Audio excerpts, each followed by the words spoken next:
Lubog sa baha ang ilang lugar sa Southern Luzon at Bicol Region kasabay ng pagsalubong ng Kapaskuhan.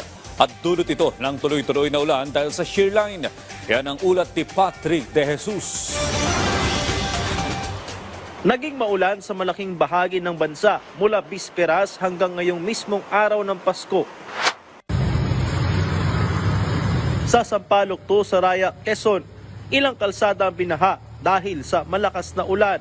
Naging maulan din sa Bicol Region kung saan nagkaroon ng pagbaha sa sitio Ologan, Barangay San Isidro sa bayan ng Libon, Albay, kaya't hindi makadaan ng mga motorsiklo at iba pang maliliit na sasakyan.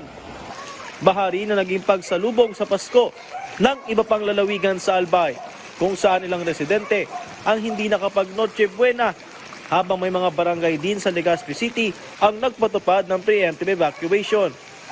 Sa EMS Barrio, sa kaparehong lugar, pinasok ng baha ang ilang kabahayan dahil sa pag-ulan.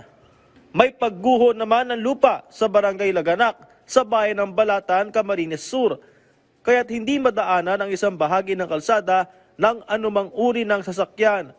Abiso rin sa mga motorista dahil bumigay ang ginagawang kalsada sa Andaya Highway sa Lupi, Camarines Sur dahil sa magdamag na pag-ulan. Mayroon din pag-ulan sa Oriental Mindoro kung saan baha pa rin hanggang ngayong umaga sa Alag Santa Rosa Road sa bayan ng Baco. Ayon sa Pag-asa, ang naranasang pag-ulan ay dahil sa shear line o pagtatagpo ng hanging amihan at easterlies.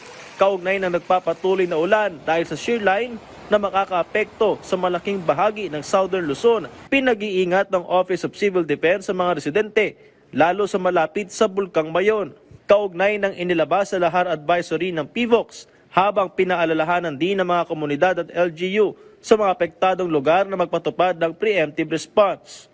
Una naman lang nagpulong ang OCD bilang bahagi ng paghahanda at patuloy na monitoring bilang tugon sa banta ng shear line, maging ng Bulkang Kanlaon at magkakasunod na lindol sa Ilocos Sur.